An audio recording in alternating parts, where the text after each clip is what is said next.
Assalamualaikum warahmatullahi wabarakatuh. Assalamualaikum warahmatullahi wabarakatuh. Innal hamdalillah nahmaduhu wa nasta'inuhu wa nastaghfiruhu wa na'udzu billahi min shururi anfusina wa min sayyiati a'malina. May yahdihillahu fala mudhillalah wa may yudlil fala hadiyalah. Asyhadu an la ilaha illallah wa la syarikalah wa asyhadu anna Muhammadan abduhu wa rasuluh. Ya ayyuhalladzina amanu taqullaha haqqa tuqatih wa la tamutunna illa wa antum muslimun.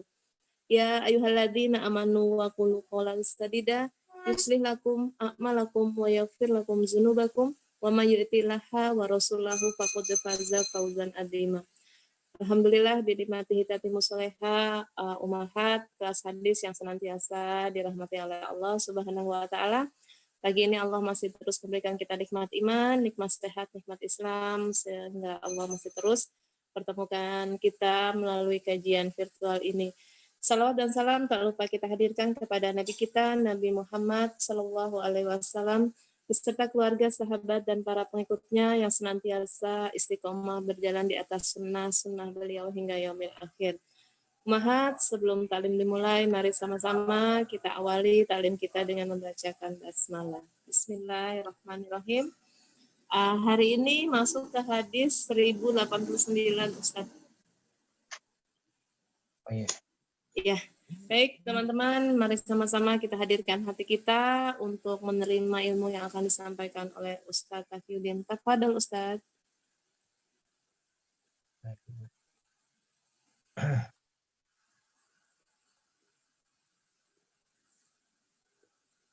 Bismillahirrahmanirrahim. Assalamualaikum warahmatullahi wabarakatuh. Waalaikumsalam warahmatullahi wabarakatuh. Alhamdulillah. Alhamdulillahirabbil alamin. Wassalatu wassalamu ala asyrafil anbiya'i wal mursalin wa ala alihi wa ashabihi wa man tabi'ahum bi ihsanin ila yaumiddin, amma ba'd. Para ummahat, ibu-ibu yang mudah-mudahan senantiasa dirahmati Allah Subhanahu wa taala. Segala puja dan puji syukur tak bosan-bosannya kita panjatkan kepada Allah Rabbul Alamin atas segala nikmat yang diberikan kepada kita semuanya, atas limpahan rahmat, hidayah serta taufiknya, sehingga pada kesempatan pagi hari ini kita bisa kembali melanjutkan bagian daripada kewajiban kita sebagai seorang muslim dan muslimah, yaitu talabul ilmi fardhatun 'ala kulli muslim, yaitu belajar ilmu din yang merupakan kewajiban bagi setiap muslim, baik laki-laki maupun perempuan. Dan tentunya kita berharap pada Allah, mudah-mudahan ilmu yang kita peroleh adalah ilmu yang bermanfaat, memberikan kemanfaatan untuk kita semuanya, untuk keluarga kita semuanya, dan kaum muslimin fi dunya wal akhirah.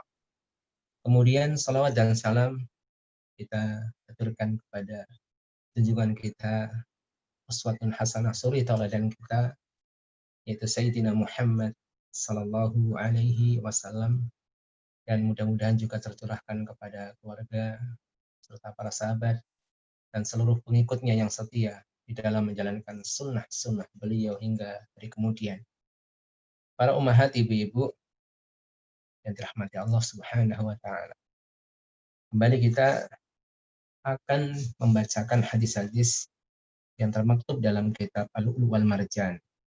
Hadis-hadis yang disepakati kesahihannya oleh dua imam besar dalam hadis, yaitu Imam Bukhari dan Imam Muslim. Kita masuk pada pembahasan hadis nomor 1089. Silahkan para ummahat untuk membuka kitabnya. Mari kita fokuskan diri kita, fokuskan hati kita. Mudah-mudahan kita mendapatkan keberkahan dari apa yang kita laksanakan ini, yaitu membaca hadis-hadis sabda-sabda Nabi kita Muhammad sallallahu alaihi wasallam. Hadis ke-1089. Ini masih dalam pembahasan tentang tidak wajib diyat atau denda bagi orang yang diserang lalu merontokkan bagian tubuh penyerangnya saat membela diri. Hadisu Ya'la bin Umayyah radhiyallahu anhu qala wazautu ma'an nabi sallallahu alaihi wasallam jaisyal usrah fakana min awsaqi a'mali fi nafsi فكان لي أجير فقاتل إنسانا فعض أحدهما إصبع صاحبه فانتزع إصبعه فأندر ثنيته فسقطت فانطلق إلى النبي صلى الله عليه وسلم فأهدر ثنيته فقال أفيدع إصبعه في فيك فقضمها قال أحسبه قال كما يقضم الفحل. Silahkan dibaca. Bismillah. Ya'la bin Umayyah radhiyallahu anhu berkata, aku ikut perang dalam Jaisi al-Usrah atau perang Tabuk, dan itu merupakan amalku yang paling berkesan dalam jiwaku. Saat itu aku memiliki orang bayaran. Ia tiba-tiba menyerang seseorang. Salah satu dari mereka menggigit jari lawannya. Lalu yang digigit menarik jarinya hingga gigi serinya tinggal. Ia lalu menemui Nabi Shallallahu Alaihi Wasallam mengadu. Namun beliau tidak menerapkan diat atau tebusan kepada salah satunya dan bersabda, apa ia harus membiarkan jarinya ada dalam mulutmu atau kau gigit hingga putus? Orang itu berkata, aku kira beliau bersabda, seperti unta jantan menggigit, maksudnya tanpa ada belas kasihan. Baik para ummahat yang dirahmati Allah Subhanahu wa taala, pembahasan kita masih terkait dengan denda. Denda bagi orang yang merusak anggota tubuh orang lain, merusak giginya, jarinya ataupun lain sebagainya. Baik. Dalam hadis ini dikisahkan itu salah seorang sahabat Nabi Muhammad SAW, yaitu beliau berangkat bersama Nabi pada saat perang Tabuk yang terjadi pada tahun 9 Hijriah. 9 tahun setelah hijrah Nabi Muhammad SAW. Dan perang ini adalah waktu menjelang ataupun dekat masa wafatnya Nabi kita Muhammad SAW. Yang disebut dengan Jaish, yaitu tentara Al-Usrah, itu adalah sulit karena memang tahun tersebut adalah masa-masa panas yang sangat terik sekali. Kemudian yang kedua, banyak orang berat mengikuti perintah Nabi Muhammad SAW dari kalangan orang-orang munafik dan lemah iman, karena masa itu berbarengan dengan masa musim panen raya Tamar Korma. Jadi dua hal yang kemudian menjadikan peperangan ini berat perjalanannya, yaitu musim yang sangat panas dan berbarengan dengan musim panen raya, yang menjadikan orang itu ingin santai menikmati panen mereka. Tapi mereka orang-orang yang sidik, orang yang jujur imannya, tetap berangkat bersama Rasulullah Shallallahu Alaihi Wasallam pada tahun 9 Hijriah. Kemudian dikisahkan di sini, inti daripada hadis yang kita bahas adalah tentang kisah dua orang yang berseteru. Kemudian seorang dari dua orang tersebut menggigit jari sahabatnya, digigit dengan keras, kemudian ditarik jarinya, akhirnya menyebabkan tanggalnya gigi seri yang dimiliki oleh sahabat. Dan kemudian mereka mengadu kepada Rasulullah SAW untuk dihakimi sesuai dengan apa yang Allah turunkan. Ini juga menunjukkan keberkahan zaman ya ibu-ibu, yaitu ketika terjadi permasalahan mereka merujuk kepada hakim yang adil, yaitu Nabi Muhammad SAW. Jadi keadilan itu mudah didapatkan, Pak Dok. Karena memang Rasulullah SAW adalah referensi tunggal. Dan ketika Rasulullah SAW itu sudah wafat, maka rujukannya adalah kembali pada Alkitab dan Sunnah Rasulullah SAW. Itu Al-Quran dan Sunnah Rasulullah SAW. Dalam kehidupan seorang Muslim, termasuk dalam perkara jinayat, dalam perkara pidana. Nah, ini adalah undang-undang yang Allah turunkan yang wajib bagi seorang Muslim untuk menegakkannya. Kemudian setelah mendapatkan laporan, Rasulullah SAW tidak menetapkan denda bagi orang yang digigit jarinya. Karena dia menarik jarinya itu untuk membela diri. Kalau dia tidak tarik, mungkin malah jarinya bisa putus itu. Tapi dia tarik, akhirnya malah menyebabkan gigi sahabat yang menggigit jarinya itu tanggal. Dan di sini gigi juga ada diatnya, Ibu. Diatnya juga besar, yang merusak gigi orang ya, satu gigi itu hitungannya 5 onta, 5 ekor onta.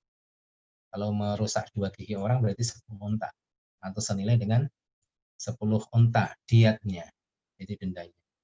Maka dalam kondisi seperti ini orang yang menjaga membela diri dari serangan orang lain, kemudian merusak anggota tubuh orang yang menyerang, maka tidak ada diat. Bahkan sampai penghilangan nyawa sekalipun, kalau situasinya adalah pembelaan untuk diri sendiri, misalnya ada begal atau perampok, kemudian dia membela diri sampai menghilangkan nyawa perampok ataupun begal itu, tidak ada kisos dan tidak ada diat. Baik para ummahat, ibu-ibu yang mudah-mudahan senantiasa dirahmati Allah Subhanahu wa taala. Hadis berikutnya. Kisos gigi dan sejenisnya. Kisos gigi dan sejenisnya. Kita baca hadisnya, hadis ke-1090. Hadisu Anasin. Qala kasaratir rubayyi' wa hiya ammatu Anas bin Malik. Saniyata jariyatin al-ansar. Atalab al-qawmul qisas. Fatahu Nabiya sallallahu alaihi wasallam. فأمر النبي صلى الله عليه وسلم بالقصاص فقال أنس بن النضر عم أنس بن مالك لا والله لا تكسر سنها يا رسول الله. قال رسول الله صلى الله عليه وسلم يا أنس كتاب الله القصاص ورضي القوم وقبلوا العرش. فقال رسول الله صلى الله عليه وسلم Inna min ibadillah man law aqsama 'ala Allah la abarru. Silakan. Bismillah. Anas berkata, Rubai bibi Anas bin Malik pernah mematahkan gigi seri budak dari kaum Ansor. Mereka minta kisos dan mendatangi Nabi SAW. Maka Nabi SAW menyuruh untuk mengkisosnya. Anas bin Nadar, paman Anas bin Malik berkata, tidak demi Allah, jangan engkau patahkan giginya. Wahai Rasulullah. Rasulullah SAW bersabda, wahai Anas, ketetapan hukum dari Allah adalah kisos. Kaum Ansor pun kemudian merelakannya dan rela untuk menerima denda Nabi SAW atas bersabda. Sungguh di antara hamba-hamba Allah itu ada orang yang apabila ia bersumpah atas nama Allah, dia pasti akan mengabulkannya. Ibu-ibu barakallahu fikum. Ini satu kejadian di mana salah seorang sahabat, yaitu pamannya Ammah ya, bibinya Anas bin Malik pernah matahkan gigi seseorang. Dan kemudian hukum dalam hal ini pada dasarnya adalah kisos. Jiwa dibalas jiwa, gigi dengan gigi, hidung dengan hidung ya, sebagaimana dalam surat Al-Maidah ayat 45. Al-Maidah ayat 45 ini hukum Allah terkait dengan orang yang merusak anggota tubuh orang lain dengan sengaja. Itu hukumnya ada pada surat Al-Maidah ayat 45. Coba ibu-ibu buka Al-Qur'annya. Buka mushafnya surat Al-Maidah ayat 45.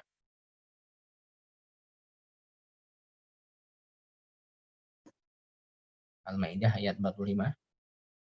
Dibaca ya Ustadz artinya. Dibaca ya.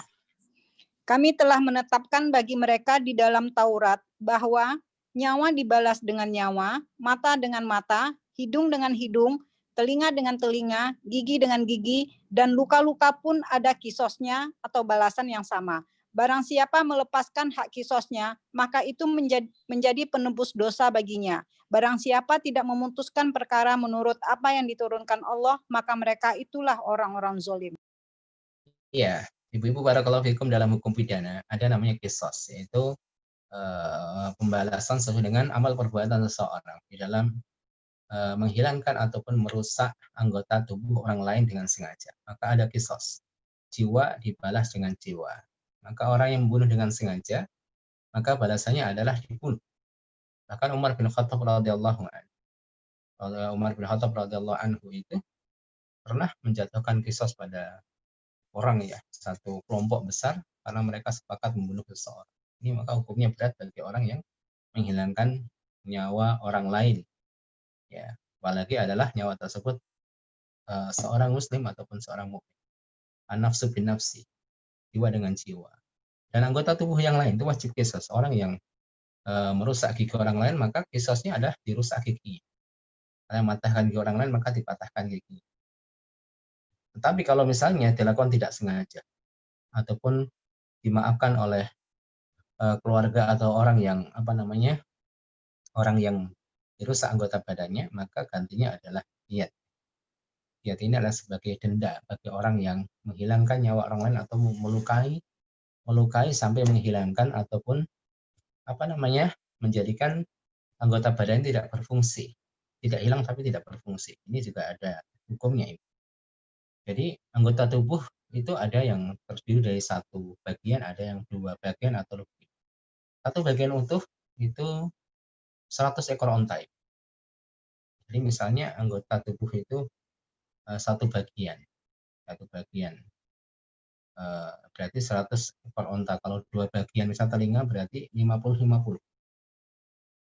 Merusak telinga atau merusak fungsinya. Satu dirusak, hilang atau masih utuh tapi hilang fungsinya sampai tidak mendengar. Maka gantinya adalah 50 ekor onta. Para ulama menjelaskan seperti hidung itu ada 3 bagian. 2 lubang hidung, kemudian tulang pembatas itu satu bagian. Kalau dia merusak satu bagian lubang hidung, maka ya 100 bagi 3, sepertiga dari 100 ekor onta. Kalau dia merusak seluruhnya, maka ya full. Kemudian kalau satu bagian seperti lidah dirusak, ya, ataupun sampai atas karena sebab perbuatan seseorang itu hilang fungsinya, tidak bisa mengecap rasa lagi, maka itu diatnya penuh 100 ekor onta. Kalau jari seseorang ya, itu ada 10 jari kaki, jari tangan itu terpisah. Jadi satu jari itu 10 ekor onta. Dan kalau gigi, para ulama menjelaskan gigi satu giginya itu dendanya 5 ekor onta. Jadi masya Allah, seseorang itu mahal. Ya, jadi mahal, jiwanya mahal, anggota tubuhnya juga mahal. Maka dengan seperti ini orang tidak sembarang membunuh orang lain, tidak sembarangan kemudian menghilangkan nyawa orang lain ataupun merusak anggota tubuhnya. Ini Islam, ibu-ibu. Maka Islam itu menghormati nyawa orang lain. Bahkan orang kafir sekalipun tidak boleh ditumpahkan darahnya kecuali memang terpenuhi syaratnya. Bahkan kalau orang-orang kafir itu dilindungi, itu di wilayah kaum muslimin, itu tidak boleh dibunuh. Bahkan Rasulullah SAW mengatakan man qatala mu'ahadan. Karena siapa membunuh orang kafir yang terikat perjanjian damai dengan umat muslim, lam yarih raihatal jannah, maka dia tidak mencium bau surga. Wa inna rihaha la tujadu min masirati arba'ina aman. Padahal aroma surga itu bisa dicium dari 40 tahun perjalanan. Ini bahayanya ibu-ibu terkait dengan masalah zina ya, yaitu pidana dalam Islam, yaitu merusak anggota tubuh orang lain.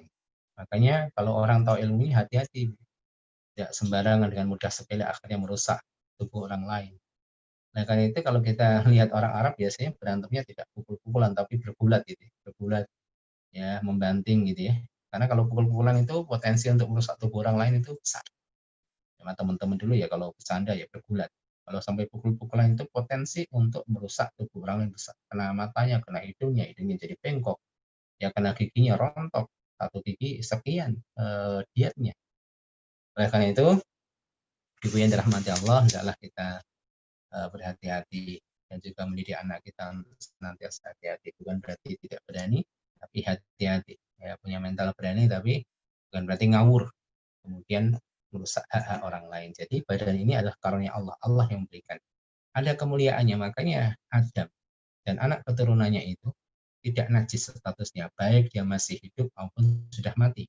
Berbeda dengan bangkai makhluk yang lain seperti hewan, ya, ketika dia sudah mati menjadi bangkai ayam, bangkai ini, walaupun pada dasarnya ketika disembelih secara syar'i dia tidak bangkai halal dimakan, kalau dia disembelih secara tidak syar'i atau mati dengan sendirinya menjadi bangkai, maka setiap bangkai itu najis. Berbeda dengan manusia ya ibu, kita semua itu Allah muliakan. yang muliakan, maka hendaklah dimuliakan lagi, disempurnakan lagi dengan iman. Ya, tanpa iman seseorang itu mulia secara fisik karena dia tidak najis secara zat, baik dia masih dalam keadaan hidup ataupun sudah. Tapi tentunya hal itu tidak memberikan manfaat kepadanya di akhirat.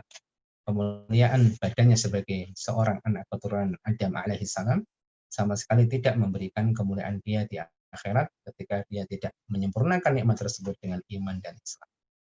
Maka sungguh berbahagia sekali bagi kita ibu-ibu, Allah berikan untuk kita nikmat yang sangat besar. Nikmatul Islam wal iman ini bukan undian ya, tapi memang Allah memilih. Allah melihat hati para hamba dan memang hati kita itu ibarat ladang, cocok untuk ditanam benih keimanan. Maka Allah memilih kita sebagai seorang muslim, sebagai seorang mukmin, dan mudah-mudahan Islam serta iman kita akan senantiasa tetap bersama kita sampai saatnya nanti kita berjumpa dengan Allah Rabb kita Rabbul Alamin. Baik para ummahat, ibu-ibu yang dirahmati Allah Subhanahu wa taala. Kita lanjutkan kembali hadis 1091. Ditulis oleh pengarang di sini bab baru, yaitu perkara yang dapat menyebabkan seorang muslim boleh dibunuh. Hadis ke-1091. Hadis Abdullah bin Mas'udin qala Rasulullah sallallahu alaihi wasallam la yahillu damu mri'in muslimin yashhadu an la ilaha illallah wa anni rasulullah illa bi ihda salatin an-nafsu bin nafsi was-sayyibu zani wal mariqu minad dini at-tarikul jama'ah. Ya, silahkan baca maknanya. Bismillahirrahmanirrahim. Abdullah bin Mas'ud radhiyallahu anhu berkata, Rasulullah sallallahu alaihi wasallam bersabda, darah seorang muslim yang telah bersaksi bahwa tiada ilah baginya selain Allah dan aku adalah utusannya tidak boleh ditumpahkan, kecuali dengan salah satu dari 3 perkara berikut. Membunuh, berzina, padahal ia telah menikah, dan orang yang meninggalkan agama atau murtad, yang meninggalkan jamaah kaum muslimin. Ya, ibu-ibu yang dirahmati Allah. Hukum darah seorang muslim itu haram untuk ditumpahkan alias tidak boleh seseorang itu dibunuh. Hukumnya haram dan dosanya sangat besar. Dosanya sangat besar kan. Luar biasa. Ya. Kecuali dengan haknya. Dalam hadis ini disebutkan ada 3 perkara yang kemudian menghalalkan untuk menumpahkan darah seorang muslim. Yang pertama ada an-nafsu bin nafsi, yaitu orang yang membunuh dengan sengaja. Ya, maka harus diqisas kecuali dimaafkan oleh keluarga yang dibunuh. Di sini makanya hati-hati di sini ibu-ibu ya. Kemudian yang kedua adalah wasaibu zani, orang yang sudah menikah kemudian berzina, maka dirajam sampai mati. Kemudian wal mariqu minad din at-tarikul jamaah, orang yang keluar dari agamanya alias murtad. Ini juga hukumannya mati, eksekusi mati. Maka selain daripada 3 perkara ini tidak boleh membunuh seorang muslim. Tidak boleh, ibu-ibu. Maka dosanya sangat besar sekali. Oleh karena itu, dosa pembunuhan sebagaimana dalam ayat-ayat, dalam hadis-hadis, ancaman sangat besar. Berikut juga orang yang ikut serta peran walaupun hanya dengan kalimat dukungan atau persetujuannya, hati-hati. Maka kasus hari ini seperti kasus meninggalnya 6 orang laskar FPI ini, ya ini masih misteri, tetapi tidaknya kita paham bahwa mereka itu adalah manusia dan mereka itu adalah orang-orang Islam. Masalahnya sudah meninggal. Makanya yang dikhawatirkan adalah kalau tindakan ini adalah pembunuhan yang tidak hak. Makanya kita harus jaga lisan kita. Jangan sampai ada orang kemudian dengan mudah-mudah mengatakan dia layak dibunuh. Kalau tidak layak dibunuh dan kita seakan-akan mendukungnya, maka ini akan berakibat fatal. Jangan sembarangan kita kemudian mengucapkan kata-kata yang bisa jadi itu salah dan konsekuensinya sangat besar. Karena bagaimanapun korban tersebut adalah mereka dari anak-anak kaum muslimin, anak-anak muda yang belum jelas ya informasinya simpang siur dari pihak ini pihak itu, maka kita tahan lisan kita dan tentunya kita mengutuk dengan keras sikap kezaliman berupa menghilangkan nyawa orang lain. Kalau itu betul-betul dilakukan bukan karena dasar hak, bukan karena membela diri, betul-betul sudah direncanakan, naudzubillah min dzalik. Saya ya berlepas diri dari hal tersebut. Kita sampaikan bahwa hal itu adalah kezaliman. Ya, kezaliman yang sangat besar. Siapapun yang melakukannya dan orang yang terlibat dalamnya akan mendapatkan ancaman yang luar biasa.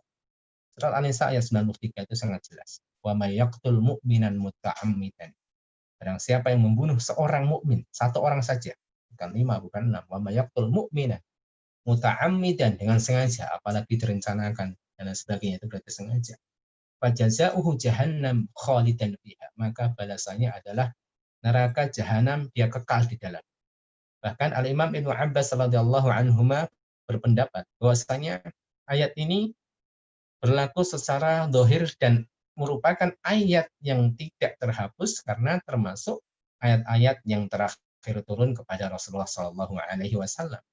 Artinya beliau berpendapat memang kekal, tidak akan dikeluarkan dari neraka selama-lamanya. Walaupun pendapat jumhur mayoritas para ulama bahwasanya pelaku dosa ini sebagaimana pelaku dosa besar yang lain, prinsip ahli sunnati wal jamaah meyakini bahwasanya ada kesempatan taubat dan ada juga masa-masa mereka akan tuntaskan dari neraka. Tetapi masanya panjangnya lamanya kita tidak tahu. Ya, khalidina fiha itu bisa maknanya selama-lamanya ataupun dalam artian dia tinggal dalam waktu yang sangat panjang. Ini ancaman yang pertama. Kemudian Allah murka wa ghadiballahu alaihi.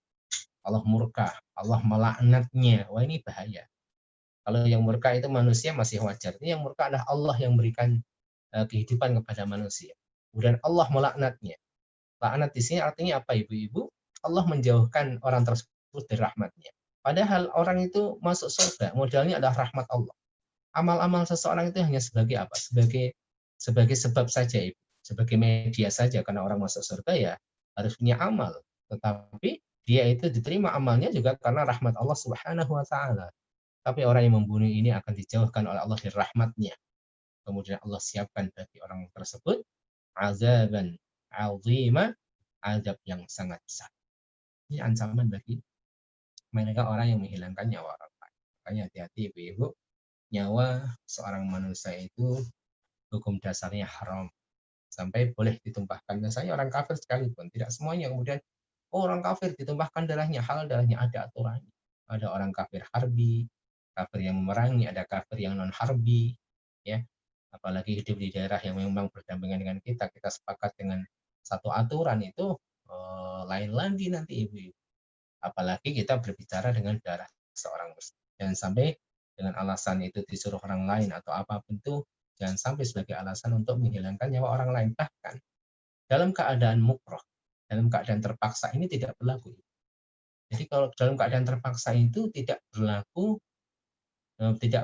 bagi orang yang akan merugikan orang lain, menghilangkan kehormatan seorang wanita, dan membunuh dan yang semisal tidak boleh dengan alasan saya terpaksa. Tapi terpaksanya terkait dengan diri kita, misalnya Ammar bin Yasir. Dia kalau tidak mau mengucapkan kalimat kekufuran, tidak mau ingkar dengan agama Nabi kita Muhammad SAW, maka dia akan dibunuh. Oleh karena itu, Ammar bin Yasir terpaksa mengucapkan kalimat kekufuran. Dan kemudian saat itu dilepas dan menghadap Nabi Muhammad SAW dan menangis. Ya, dan menyampaikan berita tersebut, turunlah satu ayat yang membenarkan sikap Ammar bin Yasir, karena seseorang yang dipaksa dengan satu paksaan yang betul-betul bisa direalisasikan, maka orang bisa melakukan perbuatannya haram. Misalnya kalau tidak mau minum khamr ini, maka akan dibunuh. Itu merugikan diri sendiri minum khamr. Kalau tidak melakukan ini yang merugikan diri sendiri misalnya, ya maka akan dibunuh. Boleh, tetapi kalau terkait dengan orang lain, misalnya seorang laki-laki dipaksa untuk mengambil kehormatan seorang wanita, tidak boleh dengan alasan tersebut dia melakukannya. Nah, kalau dia melakukannya dengan perintah tersebut, tetap dia kena hukum. Ataupun dia membunuh orang lain karena alasan dia diintimidasi, dipaksa untuk membunuh. Kalau tidak membunuh akan dibunuh. Ini tidak boleh sebagai alasan. Makanya ini di dunia ibu secara fikih. Sedangkan di akhirat jelas ketika ada gontok-gontokan antara seorang pemimpin dengan para pengikutnya mengadu sama Allah. Adalah mereka azab yang berlipat ganda telah menyesatkan kami. Pemimpin-pemimpin itu juga berlepas diri kepada Allah, salahnya ikut sendiri kan gitu. Banyak ayat ibu-ibu berbicara tentang hal tersebut. Itu narasi Al-Quran sangat luar biasa, berbicara tentang bagaimana hubungan antara atasan dan bawahan terkait dengan kemaksiatan kepada Allah. Makanya Islam sangat jelas itu. Prinsip ketaatan itu, bahkan ketaatan seorang anak kepada orang tua, batasannya apa? La ta'ata li makhluqin fi maksiatil khaliq. Tidak ada ketaatan kepada seorang makhluk siapapun orangnya. Mau ulil amri, mau orang tua sekalipun, mau ustadz, mau kiainya, ya fi ma'siyatil khaliq, dalam rangka bermaksiat kepada Allah Subhanahu wa taala. Ya maaf, saya nggak bisa. Karena ini adalah bermaksiat kepada Allah Subhanahu wa taala. Jadi tidak ada alasan apapun itu, pekerjaan atau apa, tidak. Jadi keadaan darurat itu tidak bisa menggugurkan hak orang lain. Ini penting. Keadaan darurat tidak bisa menggugurkan hak orang lain. Misalnya dia dalam keadaan darurat harus kemudian merusak anggota tubuh orang lain. Darurat, kalau saya nggak melakukan malah gini-gini. Maka dia kena hukumnya. Ya, menghilangkan gigi orang lain. Kalau dia sengaja bisa kena kisos. Kalau dia tidak sengaja tetap itu. Jadi kalau tidak sengaja itu nggak kisos. Jadi yang sengaja itu ancamannya kisos, kecuali dimaafkan. Misalnya sengaja memukul, sengaja. Gimana nggak sengaja? Wong dia berantem kan, dan mukul berarti sengaja. Maka ancamannya kisos. Tanggal giginya 2, maka ditanggalkan 2 giginya.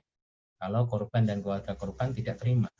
Tapi kalau memaafkan, ya kena denda. Kemudian sebaliknya Ibu, barakallahu fikum, kalau seseorang tidak sengaja misalnya dia olahraga di tempat olahraga gitu ya, sepak bola atau apa, kemudian bisa mencederai lawannya, giginya sampai patah atau apa, itu berlaku diat. Maka hati-hati, interaksi dengan sama muslim itu harus hati-hati, dibangun di atas sikap saling menjaga. Ini penting sekali. Makanya kalau sifat ini hilang dari seorang muslim, maka betul-betul keimanannya dicabut itu. Berkurang imannya sesuai dengan kemaksiatan. Jadi 3 hal inilah yang kemudian menjadikan orang muslim atau orang mukmin boleh ditembakkan darahnya. Kalau tidak, maka haram hukumnya. Lanat bagi orang yang melakukan hal ini fi dunya wal akhirah. Baik, para umat yang dirahmati Allah, hadis berikutnya, dosa orang yang pertama memberi contoh pembunuh. Hadis Abdullah bin Mas'ud radhiyallahu anhu qala Rasulullah sallallahu alaihi wasallam la tuqtalu nafsun zulman illa kana 'ala ibni Adam al-awwali kiflun min damiha li'annahu awwalu man sanna al-qatla. Silakan dibaca.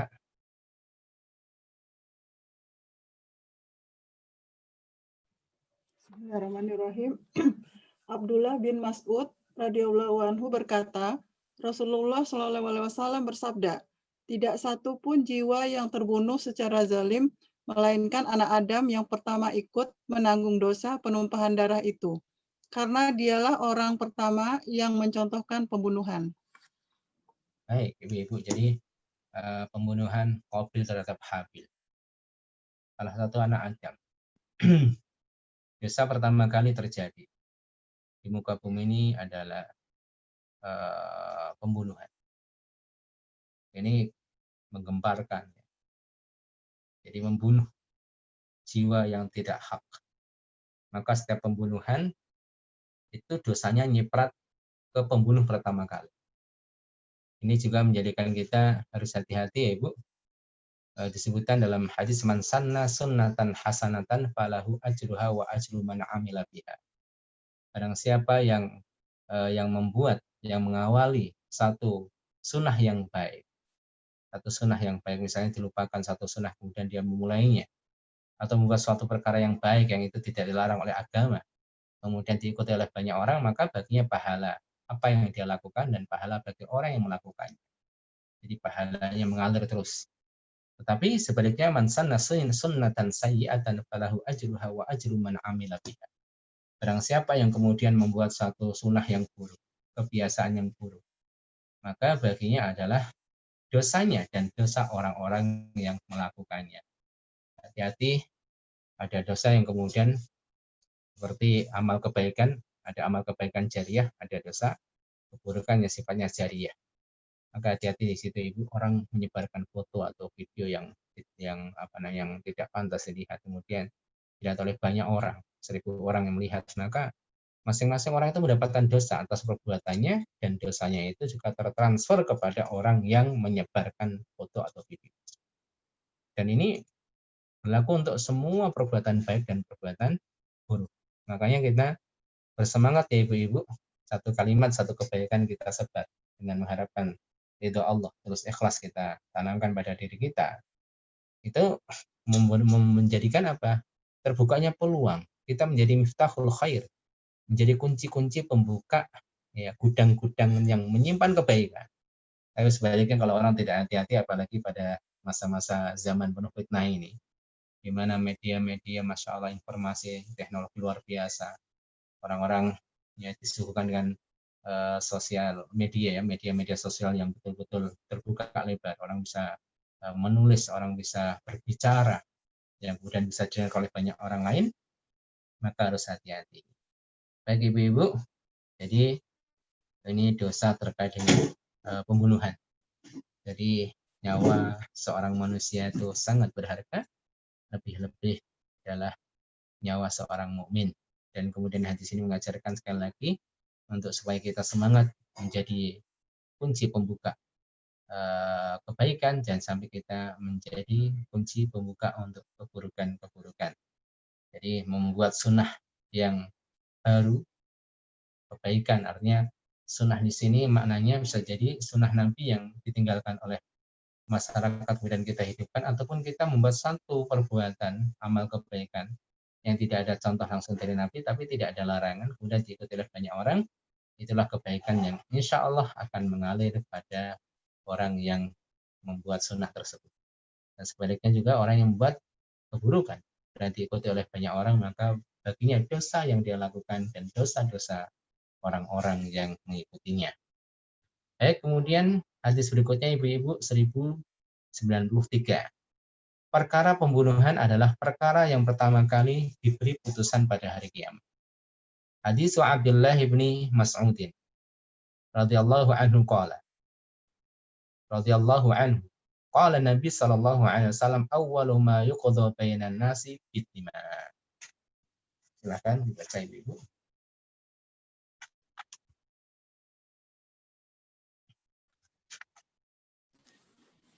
Abdullah bin Mas'ud radhiyallahu anhu meriwayatkan, Nabi Shallallahu alaihi wasallam bersabda, perkara yang pertama kali akan diberi putusan di antara manusia pada hari kiamat ialah perkara darah atau pembunuhan. Ya, ibu-ibu barakallahu fiikum. Disebutkan dan hadis yang lain, awwalu ma yuhasabu bil 'abdu yaumal qiyamah as-shalah. Pertama kali yang dihisab oleh Allah dari seorang hamba di hari kiamat adalah salatnya. Hadis ini adalah yang diputuskan adalah perkara darah. Bagaimana mengkompromikan dua hadis ini ibu-ibu? Para ulama menjelaskan bahwasanya masalah ubudiyah, masalah ibadah seorang hamba kepada Allah pertama kali ditanyakan oleh Allah Subhanahu wa taala adalah salat. Hubungan seorang hamba dengan Rabb-nya untuk pertama kali nanti ditanyakan di hari hisab adalah salatnya. Kalau salatnya bagus, maka bagus amal yang lain. Maka nggak usah khawatir, oh salatnya bagus, jadi amal yang lain bagus. Tapi kalau salatnya buruk, dilihat salat-salat sunnahnya. Kalau sunnahnya buruk, ya sudah bertanda bahwasanya amal-amal yang lain itu juga buruk. Kemudian yang pertama kali dihisab oleh Allah terkait dengan interaksi sesama manusia adalah darah. Nah, di sini Ibu. Ini yang dihisab pertama kali. Kalau ditanya sholat, masalah ibadah, sholat beres, kemudian terkait dengan hubungan hamba dengan hamba yang lain adalah terkait dengan darah. Kalau orang ditanya, kamu pernah bunuh? Tidak, itu lumayan, beres Ibu. Kalau orang tanya, kamu pernah bunuh? Pernah, wah ini bahaya. Wah ini bahaya ini. Ini calon-calon penghuni neraka nih kalau Allah tidak memberikan taubat. Hati-hati betul. Ya, orang yang bunuh itu dalam hati sebutkan tidak akan merasakan ketenangan dalam hidupnya. Tidak akan merasakan ketenangan dalam hidupnya. Maka banyak testimoni dari beberapa orang yang latar belakangnya dahulu. Itu banyak membunuh. Akhirnya sampai masa tuanya terbayang-bayang. Menangis sendiri, ingat kelakuannya. Ya walaupun dia ada taubat, tapi tidak bisa menghilangkan bayang-bayangnya. Itu akibat daripada perbuatannya. Nah karena itu ibu-ibu, ya dosa membunuh di sini sangat besar. Bahkan Al-Imam Abu Abdullah Muhammad bin Ahmad bin Utsman Al-Dhahabi ataupun kemudian dikenal dengan Al-Imam Al-Dhahabi. Beliau punya banyak karangan, diantaranya adalah kitab Al-Kaba'ir, yaitu dosa-dosa besar. Ada sekian deretan dosa-dosa besar yang beliau sebutkan, walaupun tentunya apa yang beliau sebutkan bukan pembatasan dosa-dosa besar yang ada. Bisa jadi lebih banyak, sebagaimana disebutkan oleh Syekhul Islam Ibnu Taimiyah dan ulama-ulama yang lain. Artinya itu bukan pembatasan. Dan beliau sebut pertama kali deretan dosa dalam kitabnya adalah asyirku billah. Baru kemudian menyusul yang kedua adalah al-qatlu, yaitu membunuh. Makanya bisa disimpulkan di sini dosa yang terbesar seorang hamba kepada Allah adalah asyirkul akbar, menyekutukannya, melakukan syirik akbar, syirik besar. Dan dosa besar seorang hamba terhadap hamba yang lain adalah membunuh. Ini dua dosa besar yang luar biasa terkait dengan hubungan hamba kepada Allah, yaitu syirik. Kalau orang menyekutukan Allah berarti melakukan dosa yang paling besar. Kemudian yang kedua, dosa yang terbesar antara para hamba, antara satu hamba dengan hamba yang lain adalah al-qatlu, yaitu menumpahkan darah orang lain tanpa dasar yang hak, tanpa didasari dengan alasan yang benar. Alasan yang benar tadi disebutkan dalam hadis Ibnu Mas'ud, yaitu karena dia membunuh orang lain dengan sengaja, maka berhak dibunuh kembali, gantian dibunuh, dieksekusi karena dia pembunuh, kecuali pihak keluarga maafkan. Ya, jadi pemaafan di sini dari pihak keluarga itu juga bagian daripada pengampunan dosa. Jadi kalau dia maafkan ya sudah, dia diganti dengan denda saja. Pemaafan di sini adalah takfiruz dzunub, menghapus dosa-dosa dari kaum kerabat, keluarga, pihak yang dibunuh. Tapi kalau tidak dimaafkan ya sudah, qisas. Kemudian as-sayyid bujani, orang yang sudah menikah tapi berzina. Kemudian yang ketiga orang murtad. Kalau tidak ada ketiga-tiganya maka seorang muslim tidak boleh dibunuh. Tidak boleh. Ya, maka hukuman mati itu juga harus dipertimbangkan memang apakah orang itu berhak dihukum mati atau tidak. Karena menghilangkan nyawa itu dengan alasan apapun, misalnya dengan alasan ini sebagai bentuk hukuman, kalau dia tidak berhak maka dihukumi dia membunuh orang lain dengan sengaja.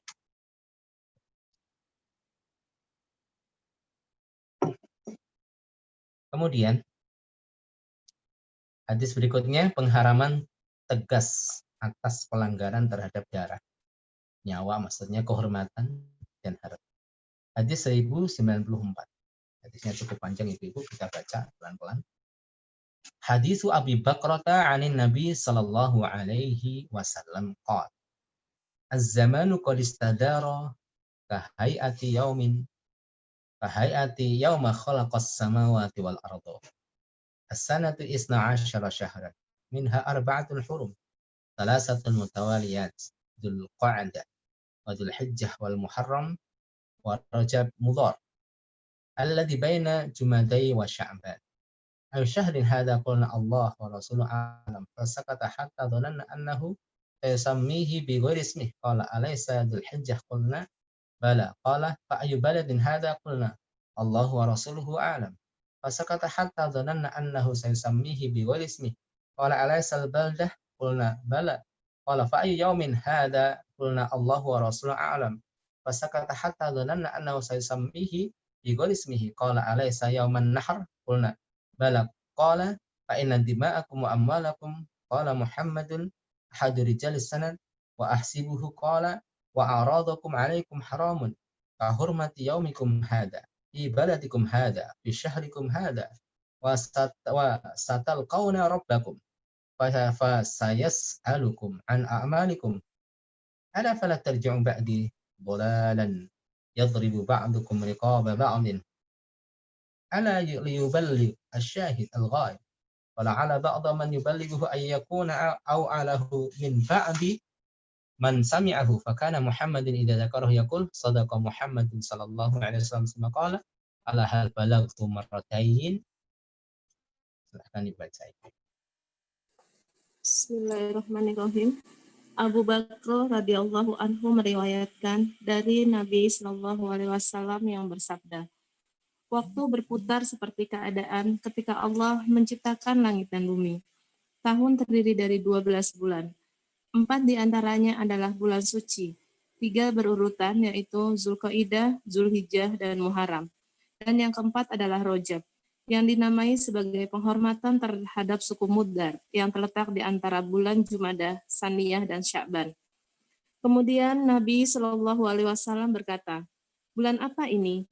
Kami menjawab, Allah dan Rasul-Nya yang lebih tahu. Mendengar jawaban itu, Nabi Shallallahu Alaihi Wasallam diam hingga kami sempat mengira beliau akan menyebutnya dengan nama yang lain. Nabi Shallallahu Alaihi Wasallam berkata, bukankah sekarang bulan Zulhijjah? Kami menjawab, iya. Kemudian Nabi Shallallahu Alaihi Wasallam berkata, kota apa ini? Kami menjawab, Allah dan Rasul-Nya yang lebih tahu. Mendengar hal itu, Nabi Shallallahu Alaihi Wasallam diam hingga kami sempat mengira beliau akan menyebutnya dengan nama yang lain. Nabi Shallallahu Alaihi Wasallam berkata, bukankah ini kota Mekah? Kami menjawab, iya. Kemudian Nabi Shallallahu Alaihi Wasallam berkata, hari apa ini? Kami menjawab, Allah dan Rasul-Nya yang lebih tahu. Nabi terdiam agak lama hingga kami sempat berpikir beliau akan memberinya nama lain. Lalu Nabi Shallallahu Alaihi Wasallam berkata, bukankah hari ini hari nahar atau penyembelihan? Kami menjawab, iya. Lalu Nabi Shallallahu Alaihi Wasallam bersabda, sungguh darah, harta. Muhammad salah satu perawi mengatakan, aku kira beliau juga mengatakan, dan kehormatan kalian adalah suci satu sama lain seperti sucinya hari kalian ini. Di kota kalian ini, di bulan kalian ini, dan sungguh, kalian akan berjumpa dengan Rob kalian, dan dia akan menanyakan amal perbuatan kalian. Hati-hati, jangan sampai kalian kembali menjadi orang-orang sesat sepeninggalku yang saling memenggal leher satu sama lain. Sudah menjadi kewajiban mereka yang hadir di sini hari ini untuk menyampaikan pesanku ini kepada mereka yang tidak hadir. Mungkin mereka yang tidak hadir lebih memahami pesan ini daripada mereka yang hadir pada saat ini. Muhammad atau perawi ketika menyebutkan hadis ini selalu mengatakan, Nabi Muhammad Shallallahu Alaihi Wasallam benar. Nabi Shallallahu Alaihi Wasallam kemudian berkata 2 kali, bukankah telah aku sampaikan pesan Allah ini? Ya, ibu-ibu barakallahu fikum. Hadis yang panjang ini memberikan beberapa pelajaran kepada kita. Di antaranya adalah tentang adanya 4 bulan, disebut 4 bulan yang haram, 4 bulan suci dari 12 bulan yang ada. 4 bulan tersebut adalah Dzulqa'dah, Dzulhijjah, kemudian Muharram. Ini berurutan ibu-ibu, Dzulqa'dah, Dzulhijjah, dan Muharram, kemudian terpisah 1 bulan lagi yaitu Rajab. Nah, setelah Muharram itu Safar, Rabiul Awal, Rabiul Tsani, Jumadil Ula, Jumadil Tsani kan itu. Ini Rajab, terpisah ya. Dzulqa'dah, Dzulhijjah, Muharram, dan Safar. Bulan suci, bulan haram dilakukan peperangan. Sebagian ulama mengatakan bahwasanya hukum diharamkan peperangan pada bulan tersebut itu mansukh, sudah terhapus hukumnya. Baik ibu-ibu barakallahu fikum, kemudian Nabi Muhammad SAW menegaskan akan keharaman seorang muslim, yaitu jiwanya haram untuk dihilangkan. Kemudian hartanya dan kehormatannya itu haram untuk dilanggar. Ya, lebih-lebih ketika dilakukan di bulan yang haram, di tempat yang suci ya, di bulan yang suci, di tempat yang suci, itu akan mengakibatkan dosa yang berlipat ganda. Barakallahu fikum, ibu-ibu yang dirahmati Allah Subhanahu wa taala. Kemudian hadis ini juga memberikan pelajaran untuk kita semangat menyebarkan ilmu kepada orang lain. Kita mendengar satu ilmu, kita sebarkan. Karena bisa jadi orang yang mendengarkan apa yang kita sampaikan bisa jadi malah lebih paham. Kita hanya sekedar penyampai saja. Kan seperti itu. Kita mendengar satu hadis, kita sampaikan kepada orang lain, bisa jadi orang yang mendengar hadis dari kita bisa lebih faqih dia. Makanya kesemangatan kita untuk menyampaikan ilmu kepada orang lain. Yang hadir menyampaikan kepada orang yang tidak hadir. Makanya penting ya rangkuman-rangkuman dalam misalnya kajian, hal-hal yang penting dicatat, kemudian di-share kepada orang lain. Ini ternyata termasuk sunnah Rasulullah Sallallahu Alaihi Wasallam. Dia mengatakan liyuballigh asyahid al-ghaib. Adalah orang yang hadir itu menyampaikan pada orang yang tidak hadir. Orang yang tahu menyampaikan kepada orang yang belum tahu. Makanya ketika kita melihat orang yang melanggar, yang kita satu sisi kita benci perbuatan tersebut, tapi mungkin perlu juga kita tanamkan sifat husnudzon. Bisa jadi mungkin belum sampai ilmu pada dirinya. Ya, makanya kesempatan kita itu bukan menghakimi orang lain, tapi semangat untuk menyelamatkan orang lain dari kesesatan. Jangan kalau kita lihat orang yang sesat itu malah malah kita tepuk tangan. Ini sama saja kita tuh dengan iblis. Iblis senang kalau melihat manusia sesat. Kalau sifat kita mengikuti sifat Nabi Muhammad SAW, jadi beliau sedih kalau lihat orang sesat. Makanya kalau orang berbuat maksiat, ada orang yang kemudian membunuh orang lain, kita aslinya kasihan. Kalau dia seorang muslim, kasihan. Adalah dia bertobat pada Allah. Ya, yang awalnya mungkin dia membunuh, siapa tahu satu saat dia membela Islam. Sebagaimana Khalid ibn Walid radhiyallahu anhu. Khalid bin Walid itu ya banyak membunuh para sahabat. Tapi akhirnya menjadi seorang sahabat membela Islam yang luar biasa. Maka segala sesuatu sangat mungkin ya. Maka kita sampaikan nasihat itu karena Allah. Bukan kemarahan kita, bukan karena diri kita, tapi cinta dan marah kita itu karena Allah Subhanahu wa taala. Kita tidak menginginkan sesuatu kecuali kebaikan. Bahkan kita mengecam keburukan atau perbuatan orang ataupun orang melakukan keburukan, harapan kita apa ibu-ibu? Dia supaya kembali. Kalau mungkin hari ini seperti Khalid bin Walid sebelum masuk Islamnya, mudah-mudahan suatu saat dia menjadi Khalid bin Walid setelah masuk Islam, menjadi pembela-pembela Islam dan kaum muslimin. Baik ibu-ibu, kemudian Rasulullah SAW memberikan pesan supaya umatnya tidak sesat kemudian. Dan di antara ciri kesesatan adalah saling membunuh. Ini perbuatan salah. Maka ini hal yang apa ya Bu ya? Sejak kematian Utsman bin Affan itu terjadi banyak fitnah memang menimpa para sahabat. Maka bagian ini tidak yang kita tiru tentunya, saling berperang walaupun ini atas dasar istihad.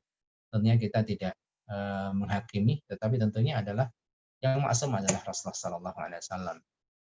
Jadi perselisihan para sahabat itu tidak usah kita banyak komentar. Sebagaimana Imam Malik ketika ditanya tentang fitnah yang terjadi antara para sahabat, terjadi saling membunuh, Imam Malik mengatakan tilka ummatun qad khalat laha ma kasabat wa lakum ma kasabatum wa la tus'aluna amma kanu ya'malun.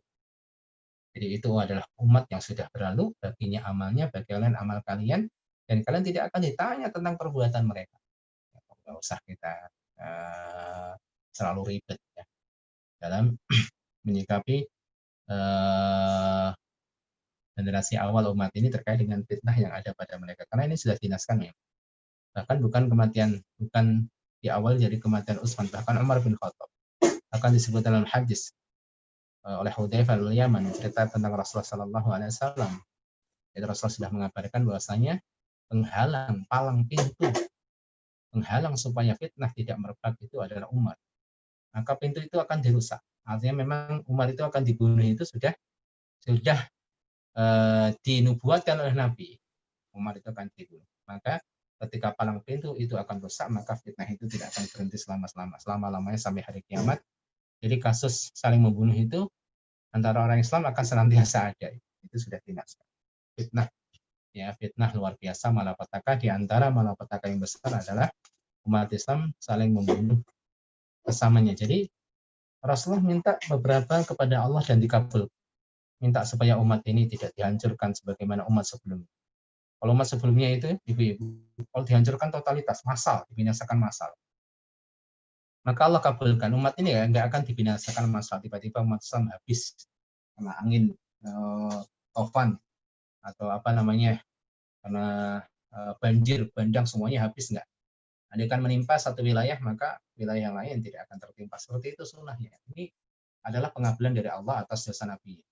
Beda pada zaman Nabi-Nabi sebelumnya. Jadi kalau ada azab dari Allah turun pada mereka, totalitas itu massal dihabiskan. Makanya umat-umat dahulu, Nabi-Nabi dahulu, itu apa ibu-ibu? Kemenangannya diantaranya apa? Kemenangannya itu diantaranya dengan cara Allah tolong langsung. Nabi Nuh tidak mampu melawan umatnya, langsung ditolong dengan ditenggelamkan umatnya yang pendusta itu. Totalitas habis semuanya. Nabi-nabi yang lain termasuk adalah Nabi Musa menghadapi Fir'aun, ditenggelamkan Fir'aun dan bala tentara yang tidak tersisa. Di sini. Tapi setelah diturunkan kitab Taurat itu agak berbeda. Maka setelah diturunkan kitab Taurat, konsep kemenangan para nabi dan orang-orang beriman itu tidak pasrah saja nunggu azab Allah kepada kaum-kaum yang menyimpang itu, tapi dengan jihad. Itu ternyata sunatullah, ada perubahan. sebelum dan sesudahnya turun kitab Taurat. Kalau dulu sebelum kitab Taurat diturunkan, itu udah para nabi menghadapi kaumnya, nggak bisa berdoa, mereka habis. Setelah diturunkan kitab Taurat pada Nabi Musa, kitab Taurat diturunkan pada Nabi Musa itu pasca penghancuran pembinasaan Fir'aun.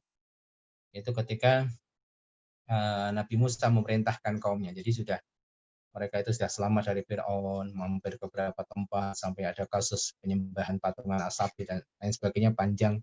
Sampai kemudian Nabi Musa mendapat kitab Taurat, kaumnya ingin bukti, ingin lihat secara langsung, kemudian disambar oleh kilat dari langit, ya 70 orang tersebut kemudian meninggal. Banyak kisahnya, diantaranya adalah Nabi Musa alaihissalam memerintahkan kaumnya untuk masuk Baitul Maqdis supaya jihad melawan orang-orang yang kuat. Ya. Tetapi kaumnya membantah. Udahlah yang jihad kamu sama Tuhan kamu, sono pergi, kita di sini saja, membangkang. Menolak daripada sunnah Allah, kalau pengen menang itu jihad. Menolak dia. Akhirnya apa yang terjadi? Yatihuna fil ardi arba'ina sanah. Mereka tersesat di padang tih di muka bumi ini selama 40 tahun.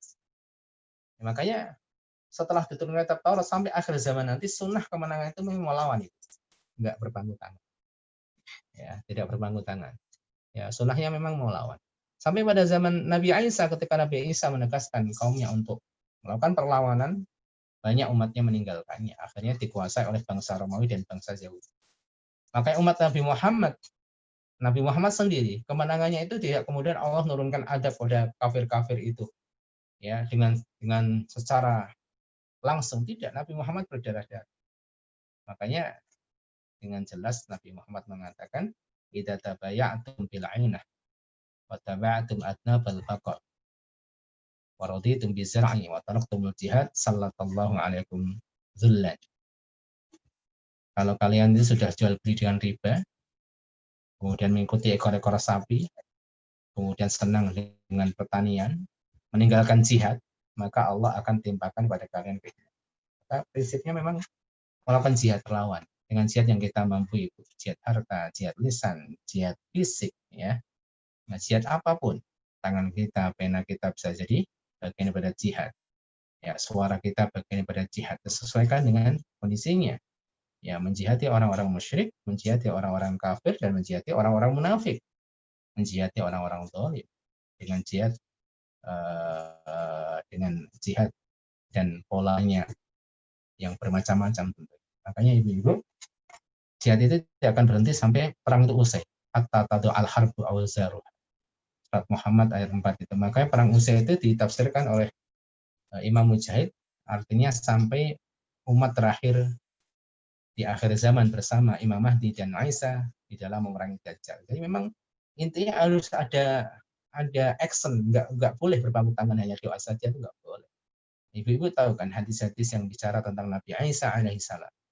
Nabi Isa alaihissalam itu adalah sosok yang Allah embani untuk, Allah berikan tugas untuk membunuh Dajjal. Beliau turun kembali di akhir zaman. Padahal Dajjal itu ketika melihat Nabi Isa, itu banyak meleleh. Kurang dikit, kurang meleleh, betul seperti mencairnya garam di dalam air. Tapi bukan berarti Nabi Isa kemudian diam saja, dibiarkan saja nanti meleleh. Tidak. Nabi Isa mengambil tombaknya, kemudian tombak itu ditancapkan di dahinya Dajjal. Yang ada tulisan kafir itu. Tusuk itu, dicabut dan diperlihatkan darahnya kepada mereka orang-orang Islam, orang-orang yang mengikuti Dajjal. Ya. Diperlihatkan bahwa Nabi Isa itu berusaha. Padahal kalau Nabi Isa nggak berusaha, itu bisa aja Dajjal itu meleleh badannya ketika melihat Nabi Isa. Tetapi Nabi Isa tetap menunjukkan sunnah yang ada pada umat ini. Kalau pengen menang, ya melawan. Gitu. Jihad fisabilillah. Itu sunnatullah. Itu dicontohkan langsung oleh Nabi Muhammad, diperkuat dengan sikap Nabi Isa alaihissalam turun di akhir zaman, memperkuat daripada syariat Nabi kita Muhammad SAW. Di sini Bu. Nah, jadi namanya jihad nggak akan, walaupun jihadnya kadang-kadang berbeda. Kadang jihad dengan fisik, ada jihad dengan informasi, ya membangun opini, itu juga bagian daripada jihad fisabilillah. Baik ibu-ibu yang dirahmati Allah Subhanahu Wa Taala, jadi terkait dengan hal ini kita harus betul-betul berhati-hati terkait dengan jiwa seorang muslim. Baik ibu-ibu, mungkin Kita cukupkan ya, kita buka tanya jawab.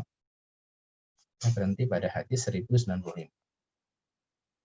Alhamdulillah sudah separuh lebih nih hadis-hadis yang kita baca. Baik Ibu. Ustadz, Ahwan mau nanya. Boleh, Silakan. silakan. Yes. Ya, Ustadz, mengenai pembunuhan ini, apabila si pembunuh itu sudah bertaubat, terus katanya kalau di akhirat tetap hak yang terbunuh ini akan diminta kepada yang si pembunuh gitu ya Ustadz. Benar apa gimana ya Ustadz? Iya Ibu. Karena itu haknya terkait dengan orang lain. Jadi tobatnya sama Allah, sama Allah itu diterima orang tobat sungguh-sungguh kan. Cuma kan dosa itu kan ada dua Ibu. Dosa yang hubungannya hanya dengan Allah saja. Orang meninggalkan sholat, ya kan? Orang nggak puasa. Itu tobatnya sama Allah langsung. Tapi kalau mencuri, menzalimi orang lain, membunuh, itu ada hak. Itu harus minta maaf di dunia. Kalau enggak nanti ada tuntutan di akhirat. Wah itu berat. Makanya berat Ibu. Sangat berat. Saya nggak bisa ngomong. Itu dosa sangat berat sekali. Artinya dia bertobat nanti misalnya di akhir masanya dia bertobat. Tetapi dia tidak pernah minta maaf, tidak pernah bayar denda, tidak apa. Ya hanya nutupi dirinya saja, ya itu masih ada tuntutan. Ya. Hati-hati. Alhamdulillah. Iya. Oh ya, dia benar ya Ustaz. Benar Ibu, benar. Itu sangat benar sekali. Tobatnya nggak cukup. Enak sekali membunuh orang habis itu tobat sendiri. Tobat itu ada sangkut pautnya orang lain. Orang nyuri sendal itu tobatnya nggak cukup sama Allah. Tapi dia kembalikan sendal. Ini nyawa gimana dia kembalikan? Beli di mana nyawa itu? Betul. Kalau harta itu masih tingkatnya di bawah jiwa itu. Orang misalnya mendolimi orang lain ya, masa jahiliyah dolimi, itu berupa harta. Mungkin suatu saat dia tobat dan mengganti, masya Allah kan. Tapi kalau nyawa gimana? Belinya di mana nyawa itu? Itu berat sekali. Amal-amal soleh dia bisa terhapus semuanya itu dengan dosa itu. Berat itu. Iya. Syukuran Ustaz. Apa? Baik, teman-teman, masih ada yang mau bertanya? Silakan. Mbak Asi izin bertanya ya. Ya, enggak, Om Husain, tafadhol. Ustadz, masih terkait dengan pembunuhan yang masih hangat ini, itu kalau apakah benar Ustadz ada hadis yang mengatakan bahwa pembunuhan itu kan yang dibunuh itu tidak layak untuk dibunuh gitu. Nah, terus ada orang Muslim lain yang ikut-ikutan ngomong bahwa itu adalah layak dibunuh gitu, maksudnya membenarkan pembunuhan itu. Nah, yang ikut-ikutan bicara dan membenarkan pembunuhan itu apakah dihukum sebagai seorang pembunuh juga, Ustadz? Ya kemarin betul Ibu. Jadi kemarin sempat ada yang nanya juga terkait dengan hadis tersebut ya. Jadi hadis riwayat Imam Abu Dawud, Rasulullah menyampaikan man qatala mu'minan faqtabata bi qatlihi lam yaqballahu minhu sarfan wala adlan. Jadi gembira atas terbunuhnya seorang muslim, gembira aja. Dalam hadis yang lain mendukung dengan satu kalimat ya. Mendukung dengan satu kalimat. Barang siapa yang bunuh seorang mukmin lalu ia gembira atas pembunuhan itu, maka Allah tidak akan menerima amalan sunnah dan wajib. Ini ya.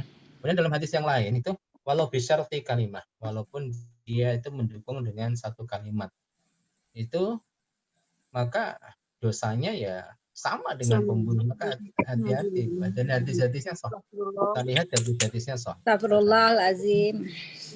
Makanya ngeri Bu. Jadi makanya kenapa ini kok bisa sampai seperti ini? Supaya memang kaum muslimin itu menghormati darah.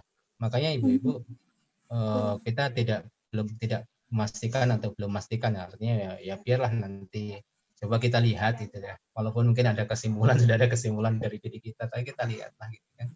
Karena sesungguhnya kejujuran itu simpel ya. Kalau kebohongan itu ribet. Iya.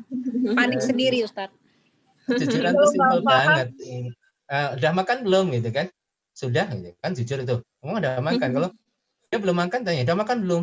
Padahal di syarat masuk satu tempat terus udah makan misalnya. Waduh, di mana nih? Oh, sudah. Di mana udah makannya? belum. Di mana ya makannya? Oh, di warung sana. Makan pakai apa? Bohong lagi. Itu susah, Ibu. Makanya ada anekdot itu kan. Ada anak sekolah, aslinya dia terlambat sekolah itu karena malamnya begadang nonton bola, bangunnya kesiangan. Akhirnya dia masuk kelas terlambat, ditanya sama gurunya kan gitu kan. Nah, kenapa terlambat? Kalau dia jujur beres itu.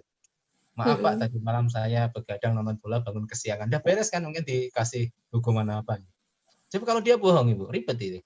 Maaf Pak, tadi saya naik motor gitu kan, ban motor saya bocor gitu kan, bohong. Yang depan atau belakang? Waduh, mikir lagi, yang belakang gitu kan. Ya, lagi mana? 2. Oh, saya tambal di sana Pak. Oh, bohong lagi 3. Bayar berapa? Waduh, masa ribet banget. Iya, terus Sekarang cerita untuk kebohongan tuh ribet. Dan kadang-kadang tidak konsisten, berubah antara satu kisah dengan kisah lain. Itu aja Ibu. Jadi ancamannya sangat berat tentang, bahkan kan disebutkan dalam hadis, Ka'bah itu kan tempat yang sangat mulia sebagai center kiblat kita ya. Dalam hadis Rasul menyampaikan hancurnya Ka'bah satu demi satu dinikmati oleh mata ya, satu demi satu hancur itu lebih ringan di sisi Allah daripada tertumpahnya seorang muslim, darah seorang muslim satu orang ya. Jadi itu lebih ringan Ka'bah itu hancur dibandingkan hilangnya satu nyawa seorang muslim. Berarti lebih baik diam ya Ustadz ya kalau nggak tahu gitu ya, tahan Ya. lisan ya. Minimal diam Ibu, minimal diam, tapi kita tetap sampaikan secara normatif saja, nggak masalah dosa membunuh gini gitu ya. Ya supaya orang hati-hati ya, karena kita tahu sendirilah harusnya di negeri kita ya banyak hukum yang bisa dibeli, apalagi melibatkan penguasa itu kan mau percaya kok agak susah. Iya, betul. Ya saya tidak provokasi, saya tetap menasihatkan ya harus adil. Bisa jadi mungkin ada perlawanan kan kita nggak tahu juga, tetapi tetap hukum dasar membunuh kalau tidak dengan dasar hak dosa yang besar. Makanya kita orang yang tidak menyaksikan kejadian langsung kan, coba kita lihat ya pihak berwenang lah yang mereka menangani kasus ini atau pihak independen yang mudah-mudahan betul-betul mereka itu independen betul ya di hadapan kita. Karena supaya apa Ibu? Hal ini tidak terjadi kemudian hari. Bisa jadi kalau ini didiamkan dan itu salah. Catatan andikan itu salah ya, maka khawatirnya akan terjadi kejadian berikutnya dan berikutnya. 6 sekaligus. Baik, Husain sudah jelas atau masih? Jazakillah khairan Mbak Asih. Jazakillah khair Bu Husain. Untuk yang lain mungkin masih ada yang ditanyakan, dipersilahkan. Saya Mbak Asih. Iya, Mbak Erlina, Fadel, iya. Ustadz, ini masih terkait soal ini ya karena materinya tentang pembunuhan juga. Nah, bagaimana nih Ustadz apabila misalkan ya ada seseorang yang bekerja di lembaga terkait, misalkan ya aparat ya, mengetahui yang sebenarnya gitu ya, tapi karena ada di lembaga institusi tersebut gitu ya, artinya mencari aman gitu ya, mencari aman artinya udah berlepas diri aja lah, tidak mau mengungkap yang sebenarnya padahal tahu gitu ya, misalnya yang sebenarnya seperti apa. Itu bagaimana Ustadz kalau seperti itu Ustadz? Artinya mencari aman aja gitu, khawatir nanti keluarganya, khawatir termasuk nyawanya juga gitu Ustadz. Iya. Kalau seperti itu bagaimana Ustadz? Akan kecipratan dosa sesuai dengan kondisinya. Dengan kondisinya. Jadi kita nggak tahu kondisi masing-masing ya. Jadi kan kita tetap menimbang masalah dan madarat juga kan, melindungi nyawa orang lain dan sebagainya. Andai kan misalnya dia bicara, nanti akibatnya juga mungkin keluarganya sampai takutnya akan tertumpah darah lagi dan sebagainya ya. Lebih baik mungkin dia. Tetapi ya tetap seseorang itu kena tanggung jawab. Makanya Allah yang Maha tahu kondisi masing-masing. Jadi apalagi kita bicara tentang satu wilayah ya Ibu yang tidak totalitas ditegakkan hukum Allah ya, menjadi misalnya pejabat dan sebagainya, itu juga dirinci oleh para ulama. Kalau keberadaan dia di sana pertama bisa menghadirkan maslahat ya silahkan, atau minimal mengurangi kemudaratan silahkan. Kalau hadirnya tidak sama sekali tidak memberikan maslahat, tidak mengurangi kemudaratan ya jangan. Tapi kalau kemudian totalitas tinggalkan, kemudian malah yang mengisi semua orang buruk jadi masalah. Itu perlu pembahasan rinci memang. Artinya orang-orang yang kemudian diam dengan kemungkaran, ya, itu juga diamnya kenapa? Kalau dia tidak mampu, ya Allah Maha tahu ketidakmampuan dia. Tapi kalau dia mampu karena mungkin mencari aman, dia tetap kecipratan. Masing-masing tidak sama ya kondisinya. Ada yang betul-betul orang tidak mampu. Ya, kemudian kalau dia meninggalkan itu, ya tidak memberikan kemaslahatan, bahkan malah keburukan akan semakin terbuka lebar, posisinya akan tempati orang-orang buruk misalnya. Itu kan pertimbangan yang sifatnya rinci. Ya, pertimbangan sifatnya rinci. Jadi tidak bisa kita pukul rata. Jadi kalau orang itu diam, ya kecipratan sesuai dengan kondisinya. Jadi dia nanti menyiapkan jawabannya depan Allah dan Allah terima ya, mudah-mudahan kan gitu kan. Jadi masing-masing, makanya sampai para ustadz bersuara ini kan dalam rangka kita itu melepas diri dari perbuatan tersebut. Itu mudah-mudahan sebagai sikap minimal kita itu tidak setuju dengan perbuatan maksiat. Walaupun ya kita kasih catatan, artinya ini kan belum terbuka.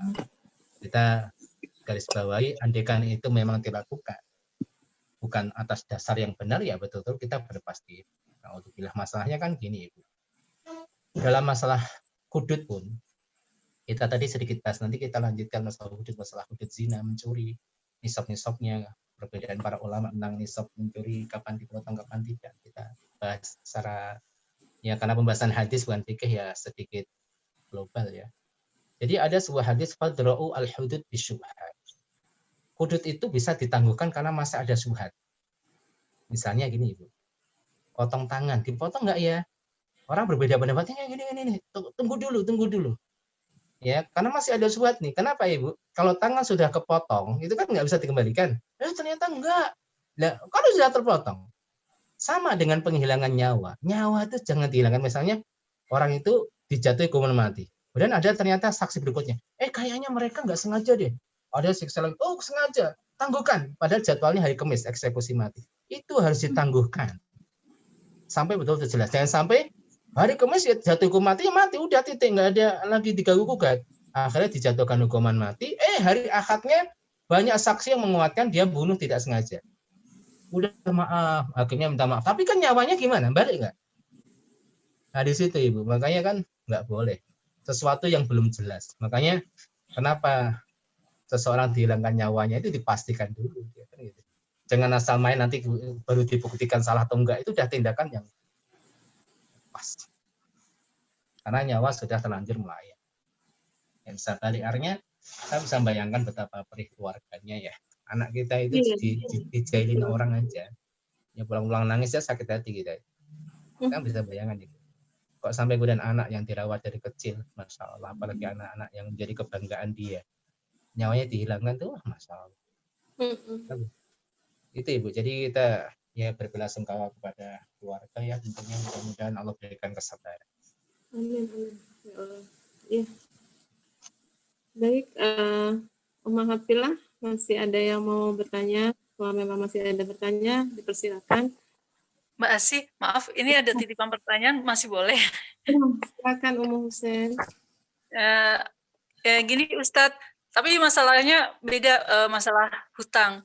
Jadi ketika ada seorang yang berhutang, terus karena satu dan lain hal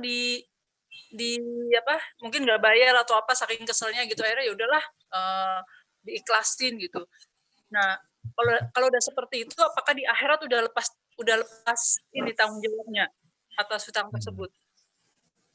Pertanyaannya ikhlasin gimana, Ibu? Diikhlasin karena jengkel, udah nggak usah. Ya, kayaknya sih karena jengkel, karena mungkin bayar gitu. Ikhlasin ya, biarlah nggak bayar ya, ada tanggungan di akhirat. Jadi ikhlasin atas sukarela, ikhlas ya. Ikhlas itu ya memang betul ikhlas, apalagi kemudian sambil diucapkan itu juga amal kebaikan. Udah Pak, kita ikhlasin ya, mudah-mudahan ini menjadi bagian daripada amal soleh saya dan Bapak dimudahkan. Tapi kalau ikhlasinya karena sudah sebel, berarti nggak ikhlas itu. Ikhlas itu bukan hanya ucapan, tanggung jawabnya nanti besar bagi orang yang berhutang. Jadi ikhlas itu harus dirinci ya, Bu. Udah deh diikhlasin aja deh. Nggak ikhlas hatinya.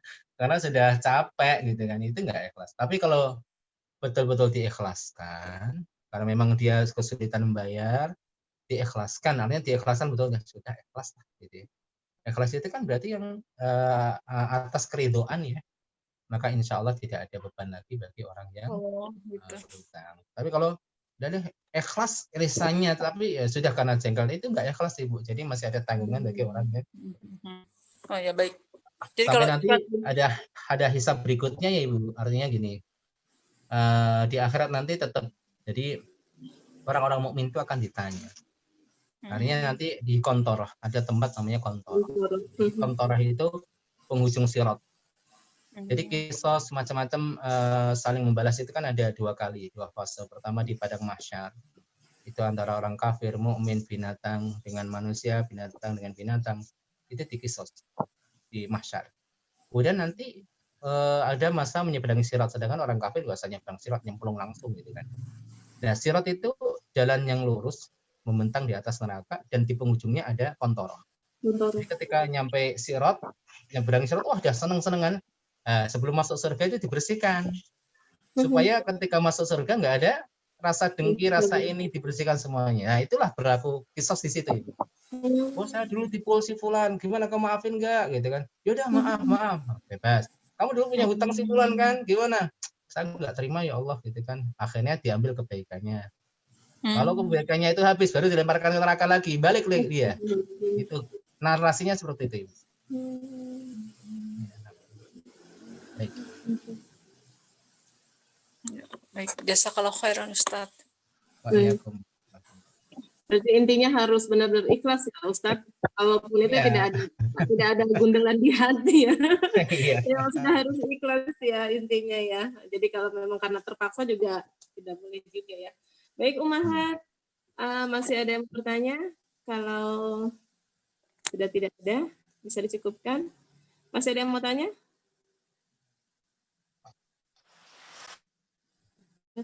Ustadz, kalau ini Ustadz boleh nggak sih dengan, aduh kayaknya emang agak-agak kesel ya kalau mendengar berita-berita sekarang ini.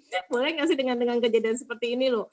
Kita tuh maksudnya berdoa melaknat orang-orang yang memang membuat makar dengan kejadian ini. Ustadz rasanya tidak terima, tapi kan juga tidak bisa berbuat apa-apa ya Ustadz. Boleh nggak kalau kita berdoa mendoakan mereka dengan melaknat? Boleh ya Ustadz ya? Aduh, rasanya kayaknya gimana ya? Boleh ya Ustadz ya dengan kondisi kayak gini ya Ustadz? Boleh Ibu, boleh. Alhamdulillah. Ya. Baik, alhamdulillah, Ummahatillah. Sudah cukup ya, tidak ada yang bertanya lagi. Alhamdulillah, pas sekali bahasannya dengan pembunuhan, dengan kejadian yang ada sekarang ini ya Ustadz. Alhamdulillah, alamin, barakallahu fiik, jazakallahu khair untuk Ustadz Taki yang sudah memberikan ilmunya. Pada hari ini kita berakhir di 1094 ya Ustadz. Ya. Baik, mari sama-sama kita tutup dulu kajian hadis Lu'lu' wal Marjan pada siang hari ini dengan membacakan doa kafaratul majlis dan hamdalah. Subhanaka Allahumma wa bihamdika asyhadu an la ilaha illa anta astaghfiruka wa atubu ilaik. Alhamdulillahirabbil alamin, yang benar hanya dari Allah semata, yang salah dari saya pribadi. Akhirul kalam. Assalamualaikum warahmatullahi wabarakatuh. Waalaikumsalam warahmatullahi wabarakatuh. Jazakumullahu khair.